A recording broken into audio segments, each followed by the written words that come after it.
So last time you watched this video, we basically did a couple things, but Josh had taught me how to put the strings on, harder than I thought. And then we also adjusted the modules in the second video without a boat press.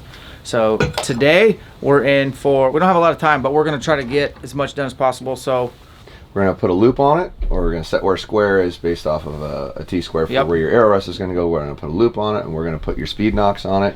We're gonna set wheeling, and we're gonna time the bow. So that'd be the next step before you bother trying to do anything, is making sure everything's orientated the way it's supposed to be.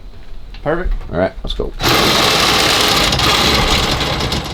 It'll be better in the next couple of weeks. We're loading up on tools and everything, color coding stuff, so they stay in their workstation. All right, so if you come down and look where your burger button hole is, or the hole where the rest is, so maybe turn around here. That's where your rest is gonna be, and where the bow is designed to be shot at and have the arrow leave at typically is here. Now that can vary from setup to setup, and some bows you're a little better high and a little better low, but in general when you start, that's your starting point. Okay. That's where you want your arrow rest to read 90 if your arrow rest has an up and down adjustment. Well, which 90% of good arrow rests have an up and down adjustment, so we don't need the arrow rest on here to start. Okay. So now that we've got that about where we want it, we need to grab a Sharpie. A silver one works great because it really stands out on that black one. Let me see if I can find one real quick. There we go. We can see that. So what you're doing is marking where those lines are, here and here, because that's the top and the bottom of your arrow. So that should tell you where 90 is. You should be able to take that off. So now, next stage here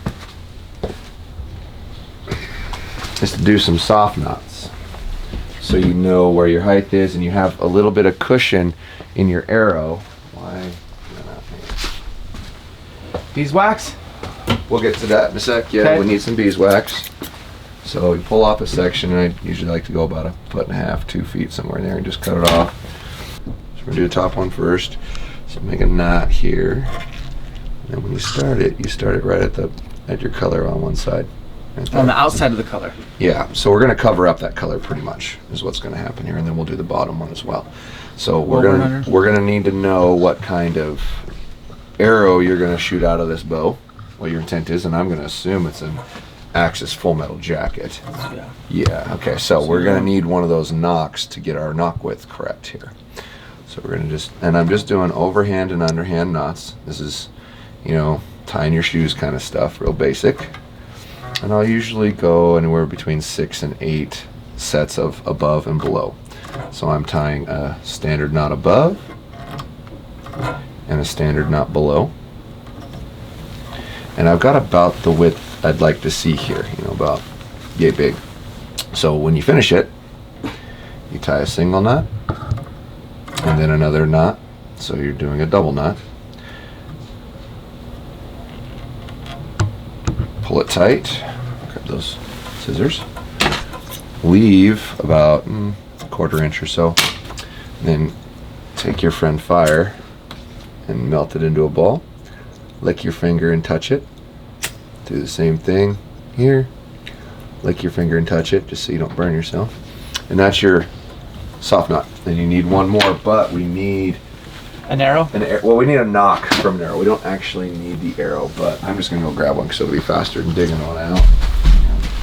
So I get to do this next one. Okay, so I'm gonna do that. And when you're putting a soft knot in here, you have to leave yourself a little bit of room. So when you tie your next soft knot, it has to have a little gap. This knock needs to be able to move up and down just a tiny bit. Because when you draw the bow back, this isn't going to be perfectly square. It's going to be curved a little bit. So you're going to lose a little width. If you do your soft knot too tight, when you draw the bow back, the arrow will float. It'll be pinching. And then you'll get all kinds of weird results when you're trying to tune it. You won't be able to get accurate. Hence the term knock travel?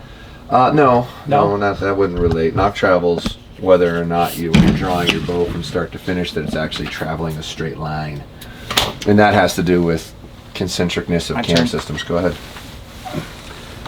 And you're probably going to want to leave about a string width of material gap. Okay. So when you tie your knot, make sure you can move it up and down a little bit. So go ahead and start one knot when you're done with that, and I'll tell you if it's okay.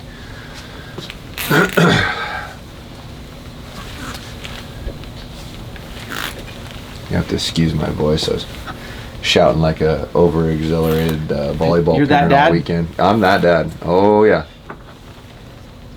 Okay. If you ever watch any of the videos, I'm the guy yelling in the background. Did you do a top knot first? Doesn't matter actually. You can tie top or bottom. Makes no difference. But you don't want to be right up against the knot. That's what you're saying. No. Leave yourself a little bit of room. Yeah, start your knot, get it down to where it's close, and then take a little look-see. Go ahead. Probably about right there. Okay, go ahead. All right, now let's, before you hang on, keep tension on it. Keep tension. All right, so we got, that's pretty good. I think that's enough. That'll be okay.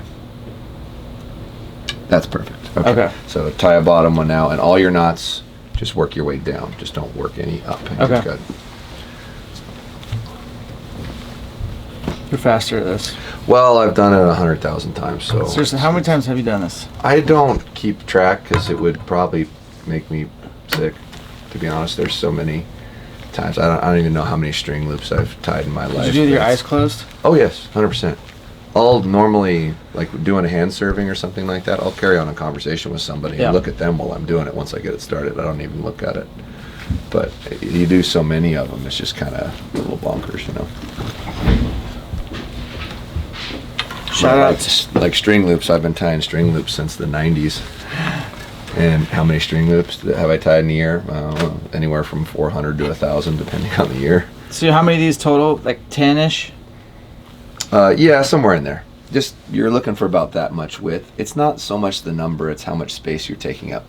Because we want to try to separate a little bit of the loop tension. And that's getting pretty close. That's probably good. Double knot that one. Okay. We don't need this guy in here anymore. He's no longer necessary. Okay. Now don't brute strength it because this stuff will break. So don't tie your knot too tight. Okay. That's a little more than we need, but that's okay. One at a time.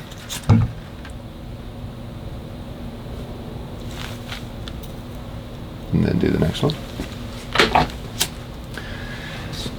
Now for this, I still really prefer to do nylon. Some people prefer to use Fast Flight or Halo or any of the harder materials like you would typically use in here, but my issue with these is they're so hard that there's literally no give. So if you run into that situation where it starts to pinch, it's going to pinch a lot worse. Okay. With this, at least it has a little bit of cushion, so when it comes down against it, even if it's a little tight, it gives you a little more leeway.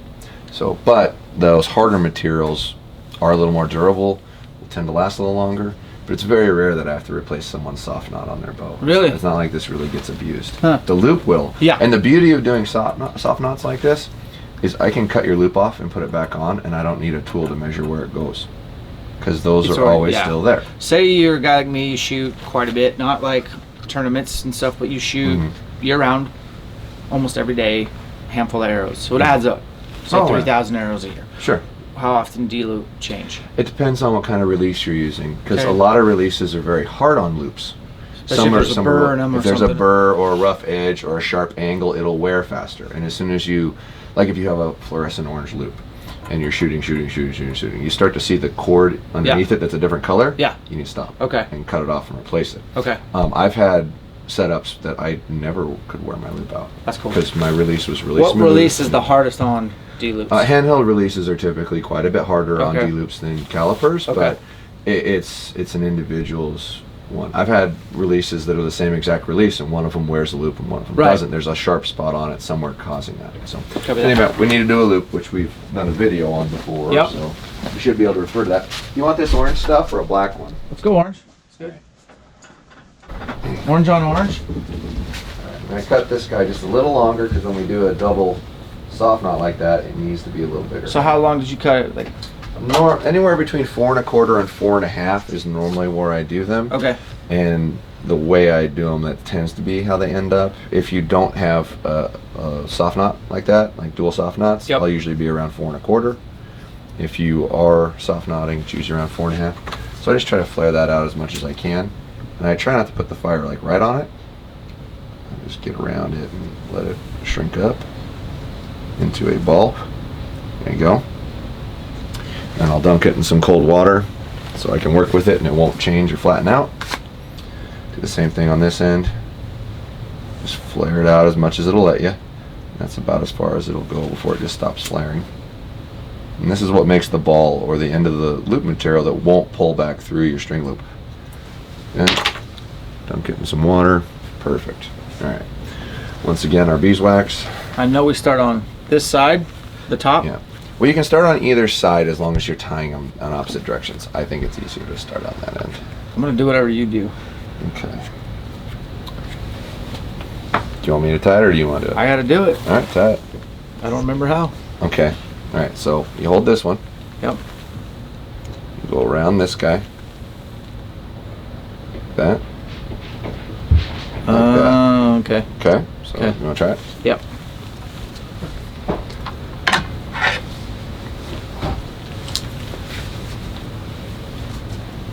Yep, other side. There you go. And then put your tail back through there. Push it underneath. And then tug on that guy while you're kind of holding that one. There you go. Use these to get some tension on. That should stay now. So if you just squeeze and pull a little bit, give it a little roll. Go ahead. Cinch, cinch, cinch. Come on, like you work out at a gym. There you go. All right, that's good. That's a good start. Push that up a little bit. All right, now tie the other side of it. Exact same knot, just facing the other direction. Nope. This might get a little tricky because of how long it is. All right, hang on. There's those pliers. Are they right behind you? Let me see in a second. Oh boy. He's getting real estate. Push and pull. We might not quite be. I think we're going to be okay. So you grab that guy, pull on it again, steal a little more material. And then gotta get that through. You gotta get that guy through, so I'm gonna try to stretch this just a little bit more. We might have made this a little too short for what we've got here, but we'll see in a second. Shorter is better. Well, ideally we want to keep it as short as possible, but you can get it too short to where your release jaw will actually touch the knock when it's leaving the bow. Oh. And then you'll once again get really weird, varied results. This is like a super short one, which when I'm doing my own, I try to make them really short because I don't want to give up any draw length if I can avoid it. There you go. Now go ahead and stick that in there and close like that. Oh yeah. Dink. And this is going to be really tight still. Now squeeze it, but don't be too hard on it because you can break it with those. Say when. Keep going. That's good stuff. Perfecto. Nice, tight, good knots. You can feel safe pulling on that. It's not going anywhere. Yeah. So now that we've done that. And the nice thing about this is if you ever do go to replace yourself, you can just kind of take a picture with your phone, cut it with a razor blade, and then... What I usually tell people to do when they're doing it themselves is just cut off one side. You know, feel free to take a picture with your phone so you have it, but cut off one side, and then before you remove the other side, tie this one back on. Okay. And then remove that side, and then tie that one back on. Cool. I mean, if you have a picture of what it is, or a sample still sitting there, it's pretty easy to do. I mean, you might look at it for 10 minutes until you figure out which way the stuff goes, but you should be able to figure it out. Absolutely. So in a pinch, that's something that you can do in the field, and all you'd really have to have is a pair of needle nose pliers and something to cut the cord with, and a lighter and some beeswax. You're good. In a pinch, you could not use the beeswax, but if you got back, I'd still cut it off, put one on with beeswax, because it makes it stick a little more. When you try to move your loop and change the pitch that it sits in relation to your peep, it'll stay there better if there's some tacky material underneath it. Okay. Do not use a silicone wax or anything like that. Those are designed to be slick. Beeswax is sticky. You want it to stick, you don't want it to slide. So the next thing we would do, and probably on a different day, we're out of time, is probably, would we do speed knocks next? You can. I would put them on before you tried to tune it, just in case it changed anything on the bow. An easy thing we can do real quick, if we have a laser tool. Oh yeah. We can set our wheeling. There you go. So this is a Spot Hog laser tool, and all it does, your average guy's not going to have this, but you can go to a hardware store and get just a projected line laser. You can go on eBay and buy a little laser pointer, that sort of thing, and you can lay it on your cam, and it'll give you a reference of how far off your cam's pointed from the other one. So what we're going to do here real quick, and you may want to come around here real quick if you can, and give me a shot right down the cam on this side, looking at the other end. What we're trying to do is get an idea of how left or right this cam is leaning. So with this laser here, I can lay it on side of the cam and see that it's pointed over there. Now I think, if I remember right on these, we want it pointed kind of more like that. I'm forcibly pushing it over there. So to start, because when you draw the bow back, it's going to lean in more, because what you want is at draw. Currently there's no tool out there that you can really do this with, but you want to know it's like that at draw. Now, you don't have anything you can actually test that with currently. But so what we're going to do is add a twist or two to this cable. Stay over here, actually. Line me up. All we're going to do is put about a twist or twist and a half in this side, and that should pull this cam from this angle more like that. So I'm going to press my bow, take that off, always twist the direction your string is twisted, which this is clockwise. So we're going to give it 1.5 twists. And then we're going to take it back out of the press and see what that does.